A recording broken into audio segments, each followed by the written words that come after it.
And greetings and welcome to the QCast Season 5, Episode 8 is the weekend before opening week rolls on. We got a lot of new QCast content coming out and really excited to talk to BJ Dunne today, the head men's basketball coach of Gettysburg College, another team that is poised for a really big season.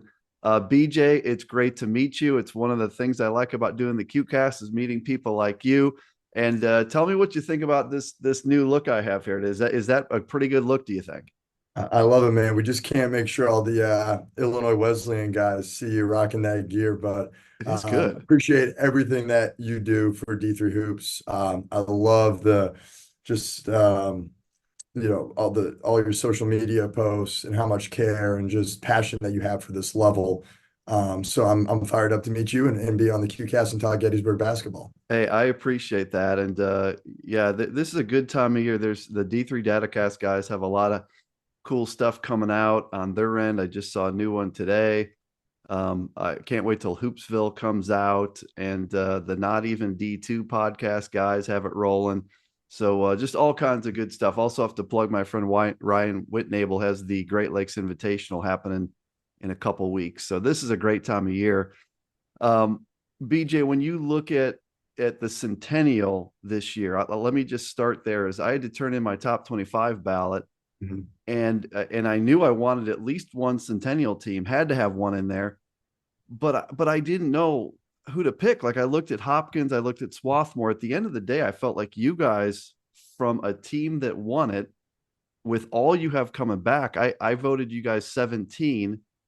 I don't think I slid anyone else in, even though I kind of regret that because I know there's probably one or two other top 25 teams for sure. But how do Yeah. you assess the Centennial coming into this year? I mean, I think it's an incredible conference, and I think it's one of the better Division III conferences. I was really fortunate that I was a player in the NESCAC. I've coached in the NEWMAC, coached in the Liberty League. I would stack any team in the Centennial with Sure. anybody in the country. And I think it starts with our coaches. I think we have some phenomenal coaches in our conference that do an unbelievable job and they put pressure on all of us every single day. Like if we're not out recruiting, we know it. I think, your head coaches, the assistant coaches are elite. They're working camps. They're at every AAU tournament. I just think as a whole, as a league, we do a really good job in terms of that.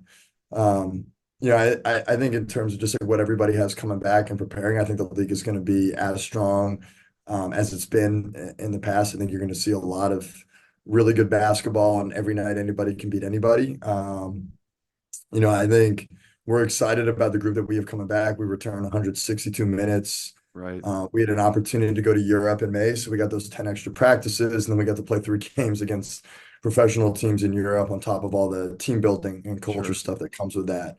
And we have an older, more mature veteran group that has lost to the same team in the same place 3 years in a row. So I think there's a different level of urgency and hunger in our locker room, in our practices, around campus right now to try and finish the job and get it done.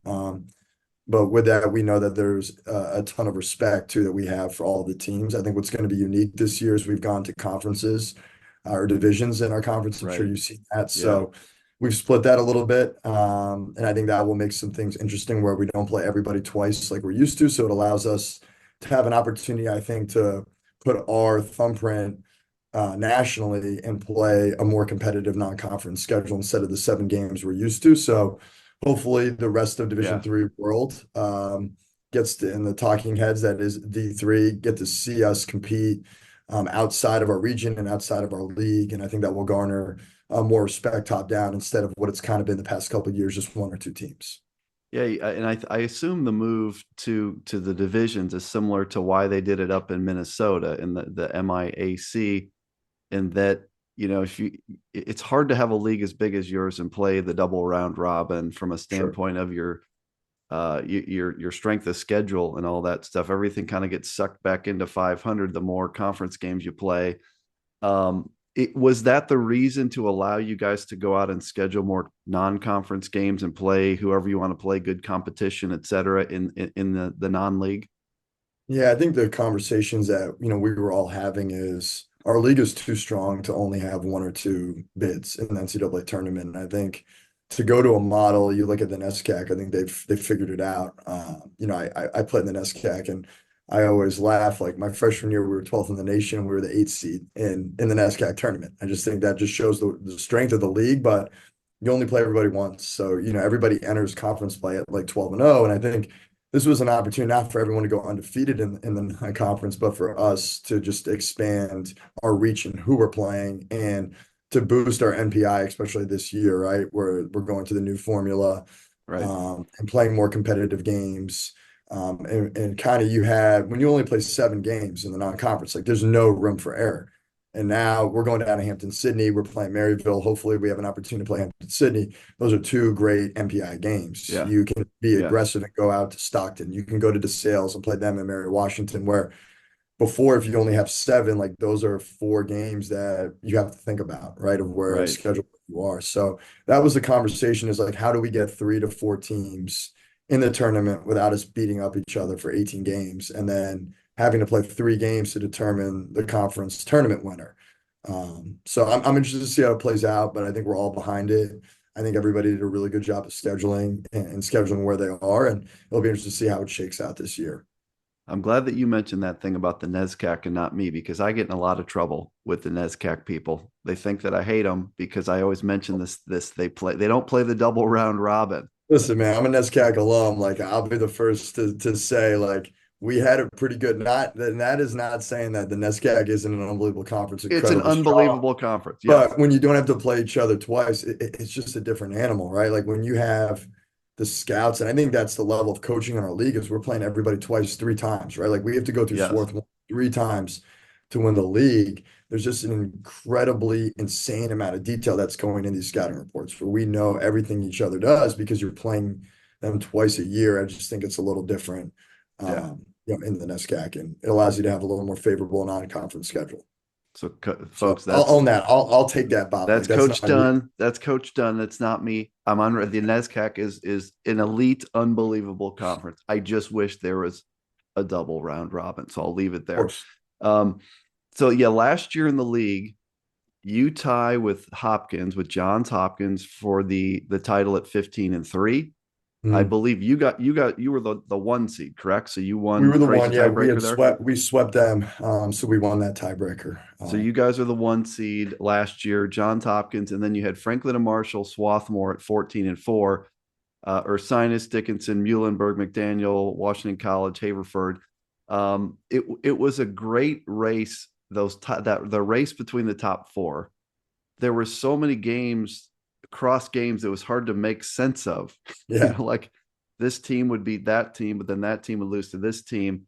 What was it like last year going through that battle? Not just with the top 4, but there was a bunch of teams under them that could beat anybody. So what was that like last year going through that? Yeah, I mean, I think we all would say we put a huge emphasis just like on the weight of each game. And I think it just goes back to like the respect that we have for each other as coaches, and there's really good players in our league. And I think everybody stylistically is a little different, right? Swarthmore puts a lot of pressure on you for 40 minutes with the pace that they play in the half court. Johns Hopkins is really good in transition and generating open threes. Franklin and Marshall is really aggressive defensively and puts a lot of pressure on you there. We could go, on and Right. on. How everybody plays just a little different, and they've kind of figured it out. So I think there's really no like rhythm that you kind of get into in preparation for scouts. I mean, you're seeing different things on both sides of the floor, so you have to be on and really locked in, every week as a staff, and then your players have to be locked into Right. where, they might guard something completely different on a Wednesday than they do on a Saturday. They might see aggressive Sure. man-to-man Wednesday night in a zone Saturday. So I think as it was going on, I think we were aware of, what we were accomplishing. Gettysburg in 123 years has never won a regular season conference championship. And I think as it started to happen. I wouldn't say like we talked about it. It was kind of like a perfect game in baseball. Like it was just, we knew every practice had to be that much Right. sharper and more detailed. But it was definitely exciting when we beat Muhlenberg on senior day, with some of those guys who committed to our program after we won 6 games and 5 years later, you win 19 and you're regular season champs. It was a pretty cool Right. moment and something to experience with them. In terms of where the program is, BJ, this will be your seventh year, I believe, and you were the head Yep. coach at Vassar before this. You really do have a nice kind of build going on here. If that's probably not even the right word, just what you've done to carry on the tradition of the program. 21-22, you win 15 games. You were the 3 seed in the tourney. 22-23, you're the 3 seed in the tourney. You win 16 games, and last year you're the 1 seed in the tourney, a Yeah. piece of the title. 19 wins. In terms of where the program is at this point relative to 7 years ago, where you wanted it to be, where do things stand?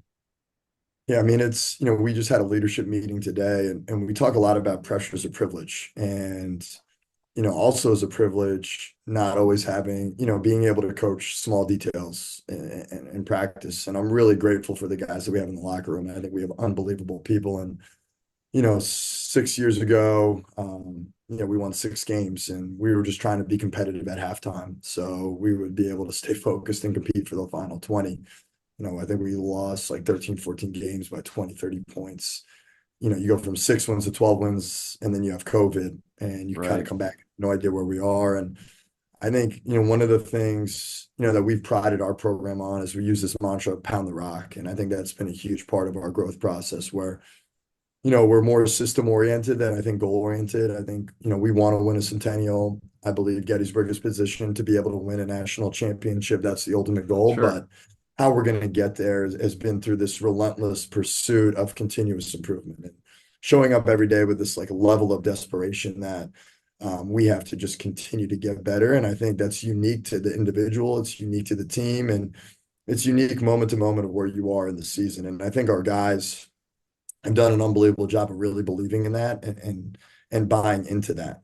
To where you ask our leaders like what their goals are, it's all about the process. It's being where our feet are. It's being consistent in moment to moment. It's channeling our, failure the past 3 years of losing to the same team in the same place and into fuel. So I think it's been really enjoyable for me.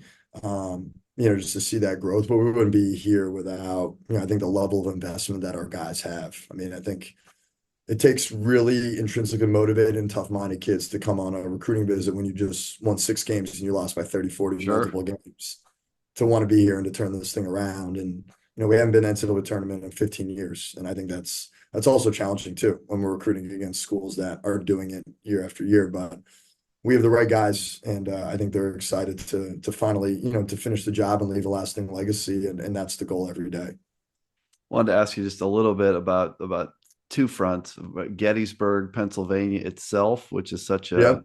historic place, and then I want to ask you about Gettysburg College. But let's start with the town that the school is in. Talk to me about Gettysburg, Yeah. Pennsylvania. Well, if there's any, Civil War aficionados that will listen in, I mean, it was, the turning point, the turning point. And, we talk about the town a lot and what the battle meant and what people were fighting for, and they were fighting for people, right? And we talk a lot too, just like it's going to be harder here. And it's not the volume, I think that's harder here. I think our analogy is more of just the level of intensity, focus, discipline, accountability, the responsibility that we have and being in such a emotional place and where it was in our history of honoring and respecting and representing what that means. And we fight for our people every single day. So our people can show up and be their best selves. I think that's so important. Um, we get a million tourists. So like, I mean, over the summer Right. is crazy. I know you're a golfer, so if you ever want to come out, we can go to reenactment and play some golf. Absolutely. I think there's some really cool, just like energy being at a place like Gettysburg and the tours. Um, and I think the college fits really nicely into that. I mean, you would think we are like it's a small town, but man, like the fandom is real. Like there's no pro Sure. team here. Um, we I think have built a pretty good product on the court. Like we get a lot of like local people that come to games and that are excited about what we're doing. And I think the college's personality is very athletic driven. I mean, you look at the success that a lot of our teams have had. Yeah. We've won over 120 Centennial championships combined. three national championships. My wife hung a couple banners in the gym, and Yeah, I know be that. able to hang a couple myself. So, we're up there together forever. But, I think it's a place that really believes in student athletes. And I think our student athletes feel the college's mission and the vision, every day. And I think they feel incredibly supported. I've been at other liberal arts colleges where, they may say that they support, but you don't feel it. I mean, we have faculty at games. Our faculty liaison, a business professor, is behind the bench. She's telling me to Sure. call timeout and what plays to call. Like that doesn't happen everywhere. So I think that's been a really unbelievable experience to feel valued and supported in that way, from the top down, from the president all the way to our faculty. In terms of what athletics means to Gettysburg, I assume, BJ, that it's similar to most D3 institutions nowadays. Like I was up at Indianapolis a couple days ago, watching our guys play Butler, and there was a pregame where some of our administrators were, and I learned that Illinois Wesleyan is now 45% student athletes. Yeah, And we're I got to, 33%. what's your percent? We're a third of the student body. We have 2,600 students, so it's Third of crazy. this. So, yeah, talk about that a little, like what student athletes and what athletics means to Gettysburg. Yeah, I mean, I think they're just so visible, and I think as cliche as it is, that we talk a lot about, at Gettysburg and in our program specifically, we talk about a championship experience, but a consequential education where, Gettysburg, because of the history of the battlefield, we want our students, and in particular student athletes, to have an unbelievable, impactful experience. And what they're learning in the classroom prepares them to go thrive in the real world. And I think we empower our student athletes because of the visibility and the platform that they have to be active members in our community. And I think you feel that. I mean, we have Right. guys who lead the fashion club, which is a really cool thing. I learned all about thrift shops when we were in Europe. A lot of our guys serve on anti-racism committees across campus. They meet, our guys met with the president last week, which is pretty unbelievable. Like there's students who could Yeah. go the 4 years without even knowing who the president is. Our guys had to sit down with our president. He watched us practice. Like I just think the college wants to put our student athletes in those positions to Yeah. lead and to serve. And I just think those are the type of people that are drawn to Gettysburg College. You mentioned the international trip that you took over this past summer. I know those are so impactful from a standpoint of the student athlete experience on one Yeah. end, but heck, also just like preparing for a season. You get to do those. Is it every 4 years or 3 years? I can't remember. It's like I think it's like every four, but I think it can happen every three. I gotta Yeah, look. it's somewhere Yeah, in there, right? And it's yeah. There's a gray area, but talk about how impactful that trip was in terms of like what your guys got to experience, yeah, and also like you getting some extra time to gear up for this season. yeah. I mean, the basketball part is cool, right? You get the 10 extra days. You never get that. You get the three games, but for us, 50% of our roster is international students. So it was really cool for our international players to have our domestic guys on their turf per Right, se, right? right. And to watch them experience, it was different countries, but their kind of international lifestyle, like through our domestic players' eyes. And I think it just brought our group so much, closer together. I mean, we did some pretty, unbelievable things. We actually connected with Carl Barkley from D3 Direct when we were in Paris. Oh, that's Uh, from my I mean, guy. we were right there before the Olympics. Like we took the first photo as a basketball team in front of the Eiffel Tower before, the Team USA made it famous. Cool. We went to Fort Bredon, we went to a concentration camp in Belgium. Like, you want to talk about a powerful Right. experience. Can't Went imagine. to a soccer game. Like and I think as a coach, right, like, so much of what we do, you spend time with guys, but like you don't spend times in where you're all experiencing something incredibly different. And it was just really cool, I think, for me to just like connect in a different way with our guys for those, 10 days and have that type of experience. But I think all of our guys will talk about it for the rest of their life. It was incredibly impactful. We were so fortunate to have alumni fully fund the trip and for them to have that It's type of great. experience. So, And shout out to my guy Carl Barkley at ah, D3 Direct. I look forward to seeing him in Grand Rapids for the Great Lakes Invitational. If you're not following his stuff, he does such amazing work in helping Yeah. student athletes kind of navigate the recruiting process and many other things. Um, when you look at this year, the reason that I had you guys 17 on my ballot is that to me it was pretty obvious. I'm looking at a team that went 15-3 in the Mhm. league, and then I look at you having Stafford, Schaller, Joseph, Williams back. These got Jordan Stafford was the player of the year in the Yeah. Centennial, averaged 15, 4, and 2, and shot 531 from the field.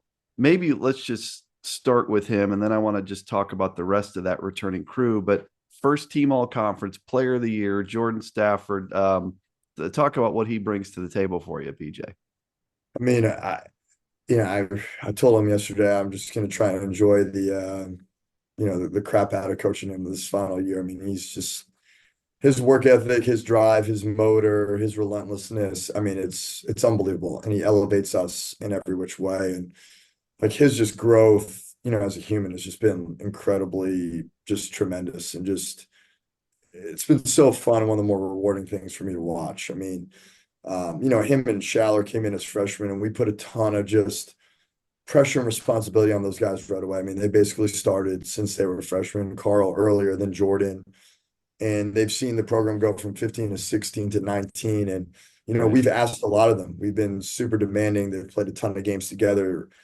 I have the ultimate just like trust and belief and confidence that when they're on the floor, um, yeah, we're fine. We're going to be in a really good place. But I think just Jordan does things. He does so many different things in a multitude of ways. I mean, he's an unbelievable defender. He gives you everything that he's got at that end of the floor. Like, well, you look at his offensive splits. I mean, a lot of times we're asking him to guard the other team's best player, whether he's, in a full denial, he's chasing over screens, he's rebounding, he's communicating, he's pushing the pace. Sure. And I think there's a lot of unseen hours that have gone into that.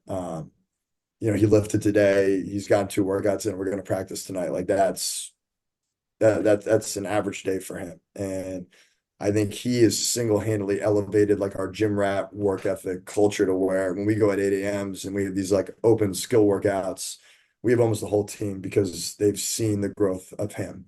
And I think that's a lasting legacy that he's going to leave. But he's incredibly difficult to guard, and it's hard to go by him. So we're really fortunate that, in our mind, we have one of the best two-way players in the country, and I hope everybody can continue to see that. Can you talk just a little bit, Like, BJ, about like how hard great D3 players work? I think people that don't know D3 think that it's not as serious as yeah, Division One or two, and that you don't have to work out as much. And I know from following our program that I don't think there's any difference in the off-season workouts, the in-season workouts, the lifting, et cetera, et cetera. Can you talk from your program standpoint, like how hard a kid has to work to be a great yeah, Division 3 player? yeah. I mean, I think when kids come in at D3, right, like they have a choice. Like, are we're going to be good, or like are we going to be elite? And I think the elite work at the same level that you're going to see scholarship guys work at. And I'd even start like over the summer, like Jordan interned with NAMI, the National Association for Mental Health Institute, and he was on Zoom calls all summer with like high level sports celebrities. I mean, he was doing Zooms with Dak Prescott's, et cetera. And then on top of that, That's awesome. he's improving his game. So I just think D3 guys are incredibly impressive. Like an average day for him is he's in the weight room, he's then in the training room taking care of his body. He's getting 1 or 2 skill workouts in, whether that's by himself or with a coach. He's watching film with me 2 to 3 times a week, preparing for an opponent or just, watching practice or, a previous game. And then we practice. And then on top of that, he's a 3.7 student. So, Right.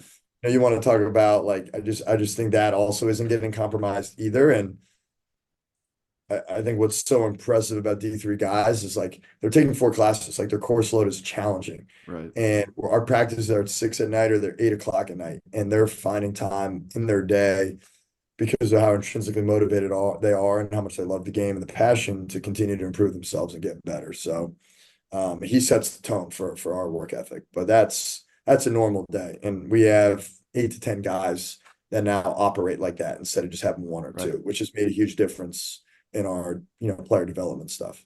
And we mentioned it's not just Jordan Stafford isn't the only guy coming back, and the reason people are voting for you in the top 25. I mean, Schaller, you mentioned Joseph Williams. You had a bunch of guys last year that could have been all conference picks. There's just not Yeah, enough spots across a for deep sure. league to get them all in. But talk about those guys that are around Yeah. Jordan Stafford that are going to be a big part of your mix this year. Yeah, I mean, I think, Carl was the rookie of the year. He's been honorable mention all league, which is just kind of crazy to me. I know I'm biased, but like, I think the responsibility that we've put on him since he came in and gave him the keys. I mean, he's transformed what we do. I mean, he is the most consistent human being I think I've ever coached. And we talk about, Sure. consistent a lot of the time, right? You can be consistent and show up. That's half the battle. And he does that every single day for us. And he kind of sets a tone, in that area. He understands the why behind everything that we do.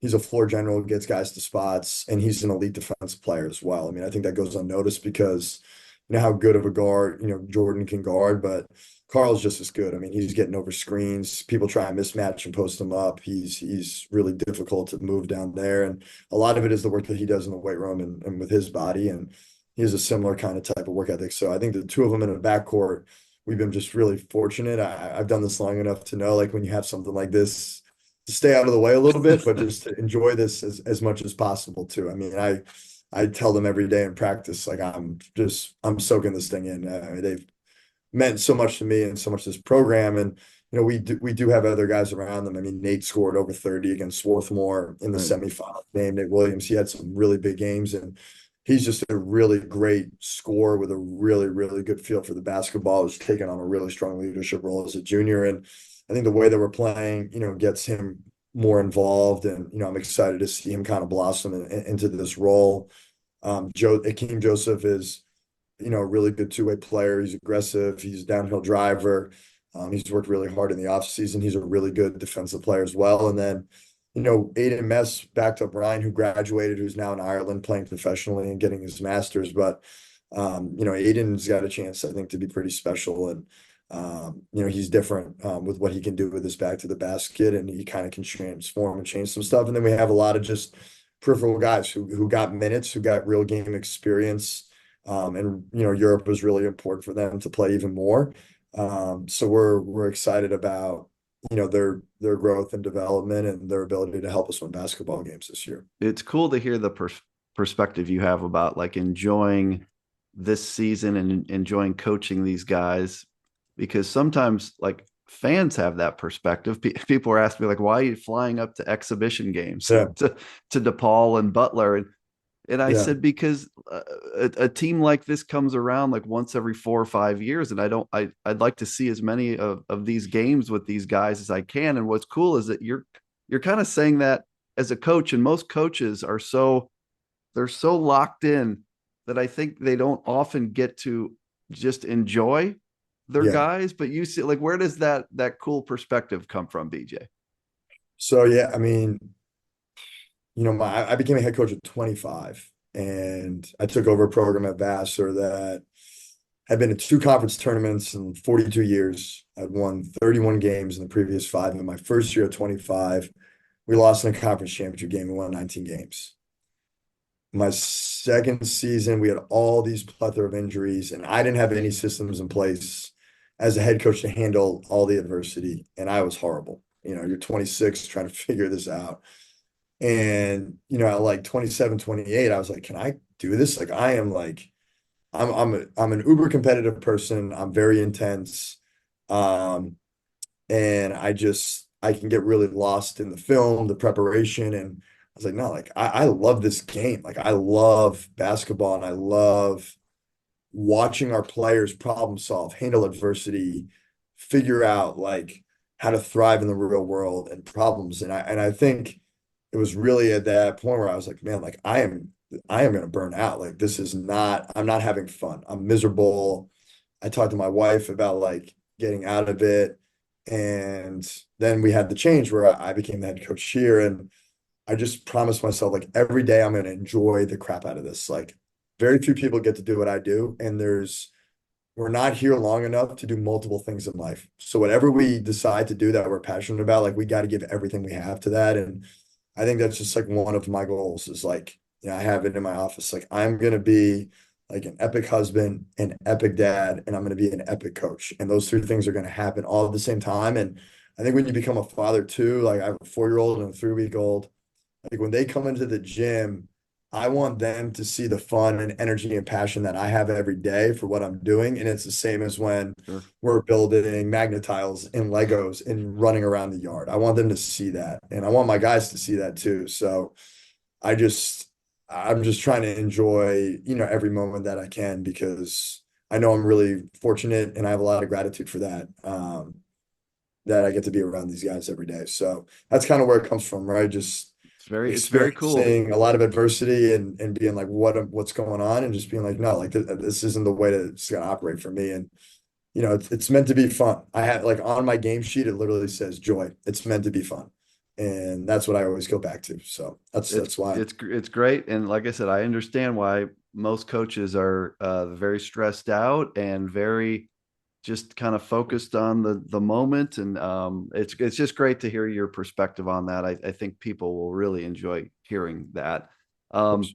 just a couple more things, and then I'll let you go. I know you guys are busy getting ready for a season here. We're a week away.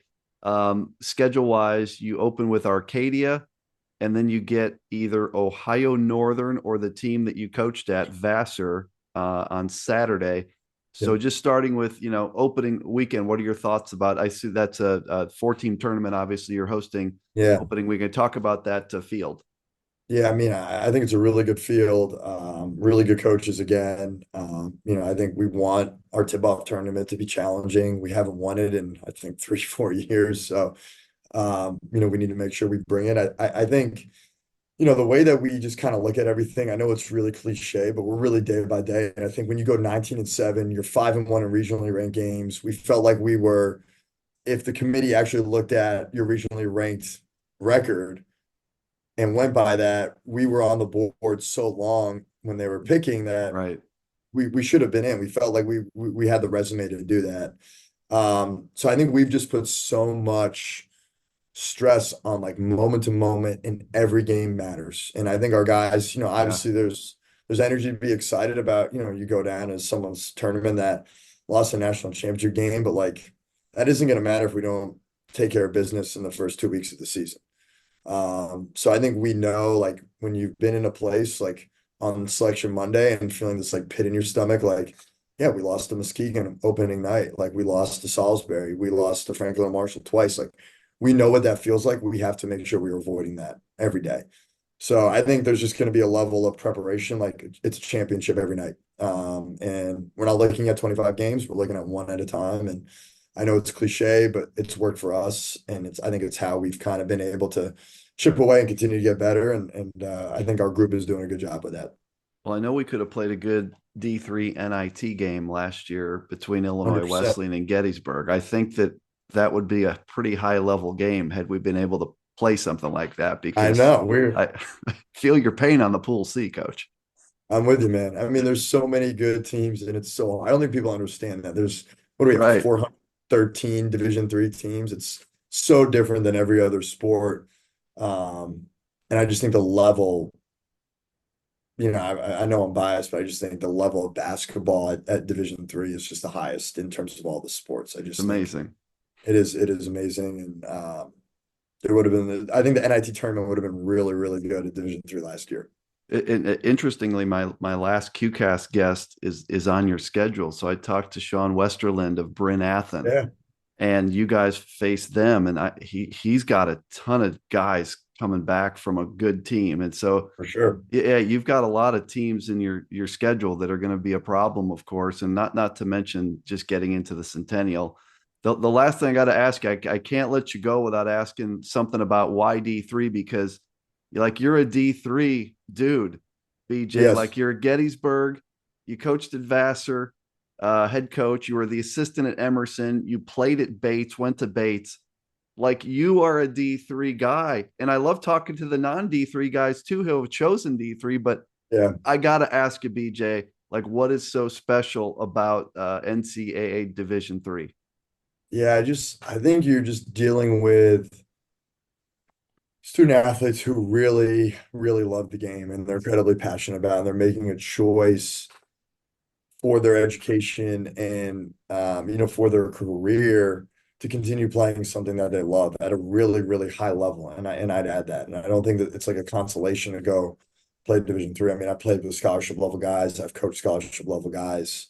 We'll continue to do that. But I think it's the intrinsically motivated piece. There's no NIL money, there's no scholarship money, you're not on TV.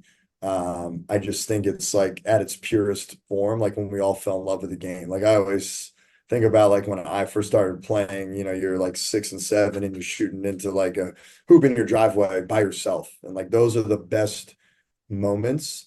And I just think when you have a roster full of guys who live for those moments, it becomes really, really special. And then I just think it's the other piece, like our guys can be involved in this community, like their ripples, the impact that they can make, they just like Sure. they can transform, they're transcendent. And I don't always think you get that at the scholarship level. So I just think our guys, more so at any level, they're totally prepared for what's to come after because they understand everything that has to go into all the hard work, the preparation, in the pursuit of excellence. But I love this level. I'm a D3 lifer.